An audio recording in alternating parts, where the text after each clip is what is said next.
Israel की तरह राष्ट्रभक्ति हो और वो देश पे मर मिटने को तैयार हो। केवल वो ज्ञान लेकर के केमिस्ट्री फिजिक्स का और टहल रहा है, नौकरी के लिए घूम रहा है, ऐसा युवा हम नहीं चाहते हैं। तो हमारे पास बच्चे कम हैं, लेकिन जो हैं वो राष्ट्र की। आप इसलिए तैयार रहिए कि राष्ट्र को आपकी आवश्यकता कभी भी पड़ सकती है। यदि आप चिकित्सक हैं तो पूरे सेवा भाव से चिकित्सा करिए, और यदि आप इंजीनियर हैं तो आप ईमानदारी से अपना काम करिए। यदि आप शिक्षक हैं तो अच्छे ढंग से पढ़ाइए। यदि आप सफाई कर्मी हैं तो उसको भी पूरे मनोयोग से करिए।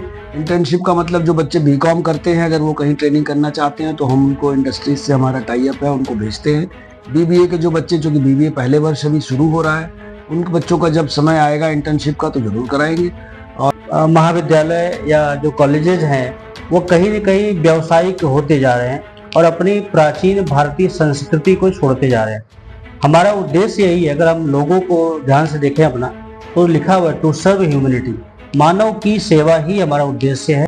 लेकिन मैं आपके माध्यम से लोगों को कहना चाहता हूँ कि आज भी गूगल कभी भी गुरु का विकल्प नहीं हो सकता। छात्रों को जो शिक्षा क्लासरूम में मिल सकती है वह उनको स्मार्टफोन पे, यूट्यूब पे या किसी भी डिजिटल प्लेटफॉर्म पे नहीं मिल सकती, क्योंकि जो इमोशंस होते हैं, जो एक्सप्रेशन होते हैं और वो सारी चीज़ें जो समझ है उनकी।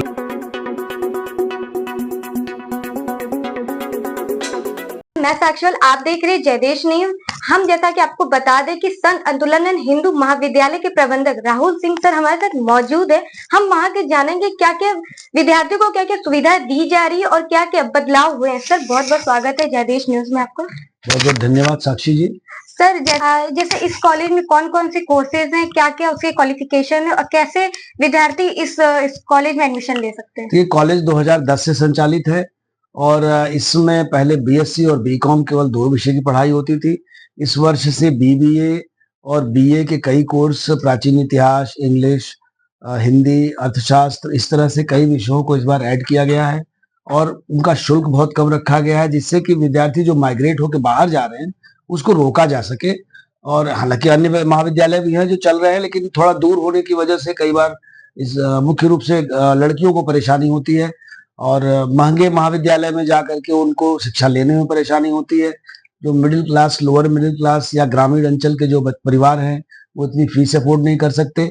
तो हम जो विश्वविद्यालय का जो फी का स्ट्रक्चर है, उसी स्ट्रक्चर पे, उससे भी कम पे, अगर बच्चे के अंदर प्रतिभा है तो हम उससे भी कम पे, जो सरकारी विश्वविद्यालय है उससे भी कम पे उनको शिक्षा दे पाए, यही हमारा उद्देश्य है। जैसा कि आज के डेट में छात्र को एक इंटर्नशिप की आवश्यकता होती है, तो क्या आपके कॉलेज में भी ये सुविधा उपलब्ध है? इंटर्नशिप वाले कोर्स हमारे यहाँ नहीं है। इंटर्नशिप का मतलब जो बच्चे बीकॉम करते हैं, अगर वो कहीं ट्रेनिंग करना चाहते हैं तो हम उनको इंडस्ट्रीज से हमारा टाई अप है, उनको भेजते हैं। बीबीए के जो बच्चे, जो कि बीबीए पहले वर्ष अभी शुरू हो रहा है, उन बच्चों का जब समय आएगा इंटर्नशिप का तो जरूर कराएंगे। और उनको हम सिविल सर्विसेज की तैयारी करने के लिए प्रेरित करते हैं। उसके लिए विद्यालय में, महाविद्यालय में बाहर से शिक्षक बुलाए जाते हैं, उनका सेमिनार कराया जाता है, उनका एक तरह से उनका माइंड उसके लिए तैयार किया जाता है कि सिविल सर्वेंट क्यों जरूरी है। सेना में जाने के लिए हम बच्चों को प्रेरित करते हैं, क्योंकि सेना में ही अच्छे ऑफिसर की जरूरत है। आप देखिए कब चारों तरफ से हमारे जो देश हैं, सबसे बहुत अच्छे रिश्ते हमारे नहीं हैं। तो जरूरी है कि हमारा जो नागरिक हो, जो युवा हो, उसके अंदर इजराइल की तरह राष्ट्रभक्ति हो और वो देश पे मर मिटने को तैयार हो। केवल वो ज्ञान लेकर के केमिस्ट्री फिजिक्स का और टहल रहा है, नौकरी के लिए घूम रहा है, ऐसा युवा हम नहीं चाहते हैं। तो हमारे पास बच्चे कम हैं, लेकिन जो हैं वो राष्ट्रप्रेमी हैं। जैसा कि आज के डेट में मॉडर्न टेक्निक बहुत जरूरी है, तो आपके कॉलेज में क्या क्या सुविधा है इसको लेके? हर तरह की मॉडर्न फैसिलिटी है, स्मार्ट बोर्ड से लेके, कंप्यूटर लैब से लेके, और इसके अलावा जो भी बच्चे जाना चाहते हैं, जितनी इंडस्ट्रीज वाराणसी में आसपास के क्षेत्रों में हैं, वहाँ उनको इंडस्ट्रियल विजिट कराई जाती है। और अब मैं क्या कहूँ, हर तरह की सुविधा उपलब्ध है। जो भी modern technology, everything is available in college. क्या बच्चों को, जैसे कि अगर किसी चीज पे कमी आती है, जैसे आर्थिक कोई परेशानी होती है, तो उसको कैसे दूर किया जाता है? संस्था का हमारे उद्देश्य यही है, जब ये शुरू हुई थी 1980 में, तभी से उसका ये उद्देश्य है मानवता की सेवा के लिए, टू सर्व ह्यूमैनिटी। तो अर्थ की वजह से किसी बच्चे की पढ़ाई हमारे यहाँ नहीं रुकती है। इसके हजारों उदाहरण समाज में हैं। आप इस बात का अभिभावकों से पूछ सकते हैं। हाँ, ये कि जरूर है कि मैं कहीं और से कोई गड़ा खजाना नहीं निकालता। अभिभावकों द्वारा दिया गया धन ही इस प्रकार से वितरित करते हैं कि जिनके पास जो निर्धन है उनकी पढ़ाई भी ना रुके। बच्चों को क्या क्या चुनौती आती है और कैसे उसको सॉल्व किया जाता है? देखिए, चुनौती तो सबसे बड़ी ये है कि जो इंटर करके बच्चे निकलते हैं, तो पहले कन्फ्यूज़न रहता है कि सब इंजीनियर, डॉक्टर बनना चाहते हैं। जी। अच्छे विश्वविद्यालय में, बीएचयू में, दिल्ली यूनिवर्सिटी में या और अच्छे विश्वविद्यालय में पढ़ना चाहते हैं। लेकिन हर बच्चा उतनी सीट्स अवेलेबल नहीं है, तो हर बच्चा वहाँ तक नहीं पहुँच सकता है। जी। तो एक तो जो भी हमारे लोकल लेवल पे महाविद्यालय चल रहे हैं, डिग्री कॉलेजेस चल रहे हैं, उनका उद्देश्य सबसे पहले ये है कि वो बच्चा शिक्षा से वंचित न रह जाए। अगर उसको किसी इस तरह के प्रतिष्ठित विद्यालय में प्रवेश नहीं मिल रहा है, उसी स्तर की शिक्षा देने के लिए महाविद्यालयों को प्रयास करना चाहिए। और शिक्षा का अंत कभी नहीं है, शिक्षा हमेशा ली जा सकती है। शिक्षा का मतलब ये नहीं है कि हमको नौकरी ही मिल जाए, शिक्षा का मतलब होता है हमारे आत्म प्रसन्नता। तो हमारा उद्देश्य ये है कि जो भी हमारे विद्यार्थी हमारे यहाँ पढ़ रहे हैं, वो एक राष्ट्रभक्त नागरिक के रूप में देश में आगे निकलें, करियर बनाएँ अपना और उसके अनुसार अपनी रुचि के अनुसार रोज़गार ढूँढें। धनार्जन भी ज़रूरी है, आवश्यक है, तो हम उनको रोज़गार के साथ-साथ उनके अंदर मानवता भरते हैं, राष्ट्रवाद भरते हैं, यही हम दूसरों से अलग करते हैं। लास्ट क्वेश्चन, बच्चों को क्या एक संदेश देना चाहेंगे, एक प्रेरणादायक सकारात्मक जो संदेश? बच्चों को संदेश अवश्य देना चाहेंगे। आपके चैनल के माध्यम से मैं जयदेश को धन्यवाद देता हूँ और साक्षी जी आपको धन्यवाद देता हूँ कि आपने मुझे अवसर दिया है और मैं विद्यार्थियों को, चाहे वो जिस विद्यालय में पढ़ रहे हों, पूरे देश भर के विद्यार्थियों को ये संदेश देना चाहता हूँ कि आप इसलिए तैयार रहिए कि राष्ट्र को आपकी आवश्यकता कभी भी पड़ सकती है। यदि आप चिकित्सक हैं, तो पूरे सेवा भाव से चिकित्सा करिए और यदि आप इंजीनियर हैं, तो आप ईमानदारी से अपना काम करिए। यदि आप शिक्षक हैं, तो अच्छे ढंग से पढ़ाइए। यदि आप सफाई कर्मी हैं, तो उसको भी पूरे मनोयोग से करिए। जो भी काम करने का आपको अवसर मिलता है, कोई भी काम छोटा और बड़ा नहीं होता। सबसे पहले विद्यार्थी को अपने मन में ये डालना है। किताबी शिक्षा मैंने ले लिया, डिग्री हमने ले ली, आपको अगर ज्ञान नहीं है, तो डिग्री ले लीजिए ठीक है, लेकिन इसके बाद आप जिस काम के युक्त हैं, उपयुक्त हैं और जिस काम को करने में आपको प्रसन्नता मिलती है, वो करिए। माता-पिता की सेवा हमेशा करिए और राष्ट्र के प्रति सोचते रहिए। सबसे पहले राष्ट्र, इसके बाद माता-पिता, इसके बाद कोई और। आपको बता दें यहाँ के principal doctor S K. Shukla sir हमारे साथ मौजूद हैं। हम जानेंगे कि एनईपी के बारे में और शिक्षा की नई नई तकनीकी के बारे में कि क्या क्या यहाँ कॉलेजेस में। सर बहुत बहुत स्वागत है जयदेश न्यूज में आपका। धन्यवाद मैडम आपका। सर अपने कॉलेज के बारे में बताइए, क्या एडमिशन प्रोसेस है, कौन कौन से कोर्सेज हैं और क्या क्या उसका है? नमस्कार सभी को। सबसे पहले मैं बता दूं, मैं डॉक्टर एस.के. शुक्ला इस महाविद्यालय का प्राचार्य हूँ। यह स्वामी अतुलानंद हिंदू महाविद्यालय स्वामी अतुलानंद रचना परिषद द्वारा संचालित है और महात्मा गांधी काशी विद्यापीठ से एफिलिएटेड है। महाविद्यालय में 2010 से बीएससी और बीकॉम की शिक्षा दी जाती थी। इस साल से हम लोगों ने बीए और बीबीए 2 नए पाठ्यक्रम शुरू किए हैं। जैसा कि सर अभी एनईपी 2020 मतलब लागू हुआ है, क्या कॉलेजेस में क्या क्या इसके इफेक्ट दिखने को मिले और क्या क्या चेंजेस हुए एनईपी के तहत? देखिए, नई शिक्षा नीति भारत सरकार द्वारा एक महत्वाकांक्षी पहल है शिक्षा के क्षेत्र में, शिक्षा को और उन्नतशील बनाने के लिए। क्योंकि अभी तक जो शिक्षा दी जाती थी वह पुराने पद्धति की थी, जिसमें विद्यार्थी छात्र छात्राएं चाहे वो स्कूल लेवल पे हों चाहे महाविद्यालय लेवल पे हों, उसी पुराने ढर्रे पे अपनी पढ़ाई पूरी करते हैं। आज भारत सरकार के द्वारा जो नई शिक्षा नीति 2020 जिसको कहते हैं का प्रचलन किया गया है, जो कि छात्रों के लिए बहुत ही लाभदायक है। इसमें छात्रों को अपने मर्जी का विषय चुनने की आज़ादी है।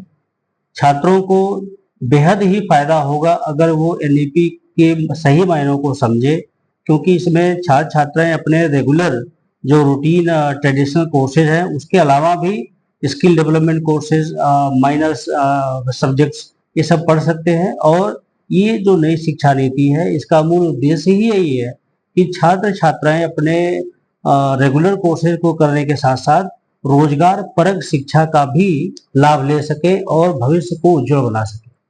जैसा कि आपके कॉलेज में जो है, क्या एडमिशन कैसे प्रोसेस है, जो बाहरी बच्चे कैसे आपके कॉलेज में एडमिशन ले सके? मैडम, जैसा मैंने पहले कहा कि यह महाविद्यालय महात्मा गांधी काशी विद्यापीठ से संबद्ध है और सारी जो दाखिले की प्रक्रिया है वह विश्वविद्यालय के दिशा निर्देशों के अनुसार ही होती है। जैसे ही बोर्ड का रिजल्ट डिक्लेयर होता है, हम दाखिले की प्रक्रिया शुरू कर देते हैं।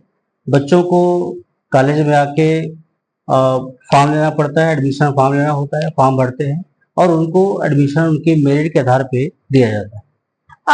जैसा कि ये आपका जो कॉलेज है ये बाकी कॉलेज से कैसे अलग है, अगर इसको संक्षेप में बताना चाहेंगे? हाँ, ये बहुत अच्छा सवाल किया आपने, क्योंकि आजकल अगर देखा जाए तो हम बनारस की बात नहीं, यूपी और देश में भी बहुत सारे महाविद्यालय, बहुत सारे विश्वविद्यालय खुले हुए हैं, स्कूल भी खुले हुए हैं, लेकिन अनेकों महाविद्यालय या जो कॉलेजेज हैं वो कहीं न कहीं व्यावसायिक होते जा रहे हैं और अपनी प्राचीन भारतीय संस्कृति को छोड़ते जा रहे हैं। हमारा उद्देश्य यही है, अगर हम लोगों को ध्यान से देखें अपना, तो लिखा हुआ है टू सर्व ह्यूमैनिटी, मानव की सेवा ही हमारा उद्देश्य है और हमारा मोटो है संस्कार से शिखर तक। हम अपने बच्चों को, अपने छात्रों को भारतीय संस्कृति से इतर शिक्षा नहीं देते। जो भी हमारी पद्धति है शिक्षा, चाहे भले हम व्यावसायिक या आधुनिक दे रहे हों, लेकिन उसमें भारतीयता कहीं भी गुम नहीं होती। भारतीयता को, भारतीय संस्कृति को हमेशा आगे रख के हम शिक्षा को प्रसारित करते हैं। आप जैसा कि आज के डेट में शिक्षा, जैसे कि कॉलेज बच्चे बहुत सारे नहीं जाते हैं, बस कॉलेज में नाम लिखवा लेते हैं, बंक करते हैं, इस पे आप क्या कहना चाहेंगे? कॉलेज जाना जरूरी होता है? देखिए, ये बहुत ही मार्मिक सवाल है और इससे कोई इनकार नहीं कर सकता कि जो हाल आजकल विद्यार्थियों का है वो कॉलेज नहीं आना चाहते। उनको लगता है कि उनको मोबाइल फोन पे सारी सामग्री उपलब्ध है, लेकिन मैं आपके माध्यम से लोगों को कहना चाहता हूँ कि आज भी गूगल कभी भी गुरु का विकल्प नहीं हो सकता। छात्रों को जो शिक्षा क्लासरूम में मिल सकती है वह उनको स्मार्टफोन पे, यूट्यूब पे या किसी भी डिजिटल प्लेटफॉर्म पे नहीं मिल सकती, क्योंकि जो इमोशंस होते हैं, जो एक्सप्रेशन होते हैं और वो सारी चीजें जो समझ है उनकी, वो निश्चित रूप से बच्चों को क्लासरूम में ही मिलेगी, उनको किसी भी अन्य डिजिटल प्लेटफॉर्म पे नहीं मिलने जा रहा है। तो मेरी तो गुजारिश है, मेरी तो अपील है आपके माध्यम से, सभी जो भी आप दर्शक देख रहे हैं, छात्र छात्राएं भी होंगे, कि आप अपने क्लासरूम में आए, शिक्षकों से पढ़ें। ठीक है, डिजिटल प्लेटफॉर्म एक सशक्त माध्यम है, कोरोना काल के बाद ये बहुत तेजी से उभरा है, इसकी भूमिका को मैं इनकार नहीं कर सकता, कम नहीं करना चाहता, लेकिन इसको एक एडिशनल एडवांटेज के रूप में लीजिए, इसी को ही मुख्य स्रोत न बनाए। आज भी जैसे मैंने कहा, क्लासरूम की पढ़ाई का कोई विकल्प नहीं है, गुरु के द्वारा बताई गई चीजों का कोई विकल्प नहीं है। अन्य सारे संसाधन आपके सहयोगी हो सकते हैं, लेकिन एकमात्र स्रोत नहीं हो सकते। क्या आपके कॉलेज में कोई नए टेक्निक्स जैसे स्मार्ट क्लासरूम, ऐसा कुछ आपके कॉलेज में सुविधा उपलब्ध है? देखिए, स्मार्ट क्लासरूम की जहां तक बात है, स्कूल लेवल तक बच्चों को विजुअल के माध्यम से सिखाया जाता है, क्योंकि वह, अगर हम इंटरमीडिएट तक की बात करें तो लर्निंग कैपेसिटी, उनको सारा फोकस होता है कि they should learn by watching the images. बिल्कुल। हमारे यहाँ चूंकि महाविद्यालय है, क्लासेस बड़ी है, बीए है, बीएससी, बीकॉम और बीबीए, यहाँ पे स्मार्ट क्लास की जगह हम लोग प्रोजेक्टर यूज करते हैं। प्रोजेक्टर से हम बच्चों को पढ़ाते हैं, प्रेजेंटेशंस के माध्यम से बच्चों को सिखाया जाता है, और जो करंट अफेयर्स होते हैं उनके बारे में हम लोग जरूर, जो एनिमेटेड वीडियोज हैं उनके माध्यम से हम बच्चों को शिक्षा देने की कोशिश करते हैं। कोई ऐसे स्किल जो उनके आगे, जैसे अगर बच्चे एमए करना चाहें, उनके फ्यूचर में काम करे? देखिए, सबसे बड़ी बात है कि आपका कम्युनिकेशन अच्छा होना चाहिए, आपकी पर्सनालिटी ऐसी होनी चाहिए कि सामने वाला आपसे इम्प्रेस हो जाए। अगर वो आपसे इम्प्रेस होगा तभी आपको इंटरटेन करेगा। तो सबसे इम्पोर्टेंट ये है कि हमारे जो छात्र छात्राएं हैं वो अपनी पर्सनालिटी डेवलपमेंट के बारे में ज्यादा ध्यान दें। हमारे साथ स्वामी अतुलानंद हिंदू महाविद्यालय की चीफ प्रॉक्टर मैम हमारे साथ, गरिमा मैम हमारे साथ मौजूद है। मैम, बहुत बहुत स्वागत है जयदेश न्यूज में आपका। नमस्कार, वंदे मातरम। मैं डॉक्टर गरिमा सिंह महाविद्यालय में चीफ प्रॉक्टर के पद पर कार्यरत हूँ। मैम, आपके कॉलेज में क्या क्या फैसिलिटी और क्या क्या बच्चों को दी जाती है? जी, स्वामी अतुलानंद हिंदू महाविद्यालय स्वामी अतुलानंद रचना परिषद द्वारा संचालित संस्था है। इस संस्था द्वारा स्कूल और कॉलेज दोनों का संचालन किया जाता है। इसमें तकरीबन 10,000 विद्यार्थी प्रतिदिन गुणवत्तापूर्ण शिक्षा ग्रहण करते हैं। ये जो संस्था है स्वामी अतुलानंद रचना परिषद, ये उत्तर प्रदेश की अग्रणी संस्थाओं में से एक है। ये अपने क्वालिटी एजुकेशन के साथ साथ संस्कार और संस्कृति के लिए भी जानी जाती है। महाविद्यालय में बहुत सारी एक्स्ट्रा करिकुलर एक्टिविटीज की जाती हैं। महाविद्यालय द्वारा महिला अध्ययन केंद्र का भी संचालन किया जाता है। इसमें हम ग्रामीण महिलाओं को रोजगार के लिए, उनके स्वास्थ्य से संबंधित समस्याओं के लिए जागरूक करते हैं, जानकारी देते हैं। मैम, जैसा कि आपने अभी नाम लिया महिला अधिकृत, तो इसमें महिलाएं कैसे आपसे कनेक्ट होती हैं और कैसे जुड़ती हैं? उनको कैसे पता चलता है कि इससे जुड़ना चाहिए? जी, इसके लिए हम प्राथमिक विद्यालयों में जाते हैं। वहाँ पे हम जाते हैं, गांव के जो प्रधान होते हैं उनसे मिलते हैं। वो गांव के लोगों को इकट्ठा करते हैं और हमारे जो महाविद्यालय के बच्चे हैं वहाँ पे जाके नुक्कड़ नाटक करते हैं, रैली करते हैं, कठपुतली करते हैं, लोकगीत के माध्यम से लोगों में जागरूकता फैलाते हैं। हमारे साथ स्वामी अतुलानंद हिंदू महाविद्यालय के कॉमर्स डिपार्टमेंट के सर हैं। सर, अपना नाम बताइएगा। डॉक्टर आशीष पांडे। सर, आपके ये जो कॉमर्स कोर्स है, क्या क्या फैसिलिटी और क्या क्या बच्चों को दी जाती है? हमारे यहाँ, पहले मैं अपना परिचय दे दूं, मैं डॉक्टर आशीष पांडे स्वामी अतुलानंद हिंदू महाविद्यालय में वाणिज्य विभाग का विभागाध्यक्ष हूँ। और हमारे यहाँ कॉमर्स में 2 कोर्सेज संचालित होते हैं, एक बीकॉम और एक बीबीए, जो इस साल से स्टार्ट हो रहा है। इस साल बीबीए का पहला बैच होगा हमारे यहाँ। बीकॉम में हमारे यहाँ बच्चों को जो पढ़ाई है, स्टडी मटेरियल जो हैं वो प्रोवाइड किए जाते हैं। इसके अलावा बच्चों को इंटर्नशिप कराई जाती है। इंटर्नशिप का फायदा ये होता है कि बच्चे जब यहाँ से निकलते हैं तो जब इंडस्ट्री में जाते हैं वर्क के लिए, तो वो पहले से ही ट्रेंड होते हैं। और बीबीए में भी हम लोग यही प्लान कर रहे हैं कि बच्चों को और ज्यादा इंडस्ट्री से परिचित कराया जाए इंटर्नशिप के माध्यम से और तरह तरीके के लेक्चर्स और प्रोग्राम के माध्यम से।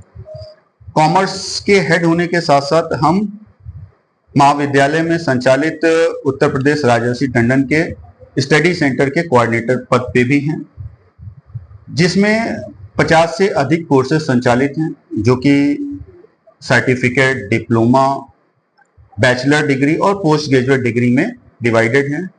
हमारे यहाँ एमबीए भी है यूपीआरटीयू से, जिसका लाभ बच्चे लेते हैं। काम करते समय भी वो साथ में पढ़ाई अपनी कर सकते हैं, करते हैं। और जो बच्चे पढ़ रहे हैं वो रेगुलर डिग्री के साथ साथ करस्पॉन्डेंस डिग्री को भी ले सकते हैं। इसका फायदा ये होता है कि बच्चों को एक साथ 2 डिग्री मिल जाती हैं, डिप्लोमा 1 डिग्री के साथ डिप्लोमा मिल जाता है, तो उससे उनकी जो सीवी है वो और इनरिच होती है। जब वो कहीं जाते हैं इंटरव्यू के लिए तो उनकी सीवी बताती है कि हाँ, जो स्टूडेंट है वो वेल क्वालिफाइड, वेल लर्नेड है, तो इसका बेनिफिट उनको इंटरव्यू में मिलता है। क्या स्कॉलरशिप भी स्टूडेंट्स को दी जाती है आपके कॉलेज के माध्यम से? हमारे यहाँ जो गवर्नमेंट की स्कॉलरशिप्स हैं वो प्रोवाइड की जाती हैं, उसका बेनिफिट बच्चों को मिलता है। कोई स्पेशल कोर्स है जो कॉलेज प्रोवाइड करता है ताकि इन फ्यूचर बच्चों को हेल्प हो? हाँ, रेगुलर पढ़ाई के साथ साथ जो है कंप्यूटर की भी नॉलेज दी जाती है, ताकि बच्चे ऑपरेटिंग सिस्टम से और टेक्नोलॉजी से जो है नॉर्मल गेट टुगेदर हो पाए। बच्चों का क्या रिस्पांस रहता है, अब तक क्या रहा है और पिछले साल के इस साल क्या मुताबिक चेंजेस हुए हैं? बच्चों के रिस्पांस अच्छे ही रहते हैं और जो बच्चे पढ़ के गए हैं वो बहुत अच्छी अच्छी जगह प्लेस्ड हैं। कई मल्टीनेशनल कंपनीज में, केवल इंडिया में ही नहीं, इंडिया के बाहर भी वो काम कर रहे हैं। और चेंज की बात अगर हम देखें तो जब से न्यू एजुकेशन पॉलिसी आई है तो ये मल्टी सेंटर्ड है और इसका बेनिफिट भी बच्चों को मिल रहा है। उनका मल्टी लेवल पे जो है डेवलपमेंट हो रहे हैं। अलग अलग, केवल पढ़ाई के साथ ही, पढ़ाई केवल अपने मेन सब्जेक्ट के अलावा और भी बहुत सारे सब्जेक्ट्स जो हैं उनको भी बच्चों को समझने का मौका मिलता है। कोई मतलब जैसे कि कोई सेमिनार ऐसा जो स्पेशल लोग आके करते हैं ताकि बच्चों को इन फ्यूचर हेल्प मिले? बिल्कुल बराबर होते हैं। कम से कम 2 से 3 सेमिनार, वर्कशॉप हर सेमेस्टर में होते हैं। मतलब 6 महीने के टर्म में 2 से 3 वर्कशॉप, सेमिनार्स होते ही हैं हमारे यहाँ। एक मैसेज जो बच्चों को देना चाहें आप? हाँ, जो भी स्टूडेंट स्वामी अतुलानंद हिंदू महाविद्यालय से पढ़ के निकलता है वो एजुकेशन के साथ साथ क्वालिटी भी लेके जाता है, वैल्यूज भी लेके जाता है। क्योंकि हमारा पूरा फोकस रहता है कि जो बच्चा तैयार होके यहाँ से निकले वो केवल अपने अर्निंग पे ही केंद्रित ना रहे, वो सोसाइटी के लिए भी कुछ कर सके। तो वैल्यूज और एजुकेशन दोनों ही यहाँ पे आपको मिलेंगी और ये आपको केवल यही मिलेगा। अगर इस कॉलेज में एडमिशन लेना चाहते हैं तो बहुत बहुत स्वागत है। ऐसे ही तमाम खबरों के लिए आप बने रहे जयदेश न्यूज के